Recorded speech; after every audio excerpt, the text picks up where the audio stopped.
Hi, I'm Maddie. Have you ever considered if fish need to drink? Living in water, it seems plausible that fish would need to spend very little time keeping themselves hydrated. In actual fact, this couldn't be further from the truth. In freshwater, fish find themselves being bombarded by water. Their bodies contain more salt and ions than the fluid around them, so water tries to flood in through their mouths, gills and skin to equalise the difference. So, to prevent their bodies from bloating, freshwater fish eliminate all this extra liquid by peeing huge amounts of dilute urine.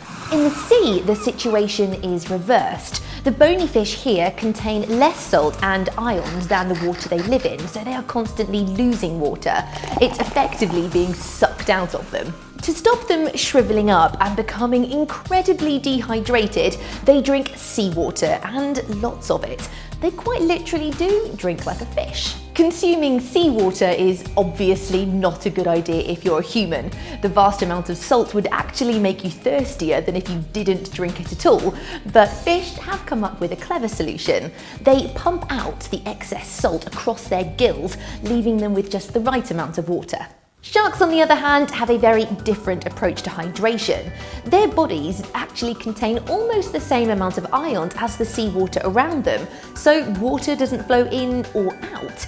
As a result, sharks need to drink very little.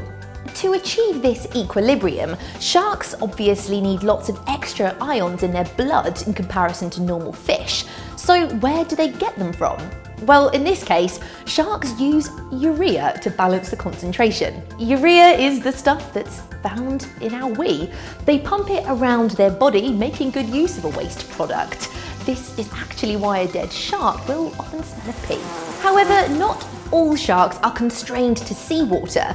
Bull sharks frequently hunt in rivers as well as the sea, so they adjust the levels of urea in their body, keeping in tune with the water around them. They can't adjust perfectly to fresh water, however, so they do end up absorbing a lot of fluid from the river. As a result, freshwater sharks have to pee an awful lot. So what about marine mammals? The whales, dolphins, seals, sea otters, do they drink? Well, not very much. The fish and invertebrates they feed on contain 60 to 80% water, so they get plenty of fluid in their diets. In fact, a study of California sea lions showed that whilst feeding on fish, they could survive without drinking any fresh water at all. So, although they may not be drinking water, they are getting all the fluids they need. The truth is, nothing on Earth can survive without that miracle juice we call H2O. If you have any questions about the natural world, then leave them in the comments below. Subscribe, and I'll see you next time on Earth Unplugged. Hello and welcome to Zoo La La. So why is it that bats don't get dizzy upside down? It's pretty odd that any animal would want to hang upside down like this. I've been here moments and it's pretty uncomfortable, but bats seem to love it. Many bat species hibernate over winter, meaning they spend days, weeks and even months hanging the wrong way up.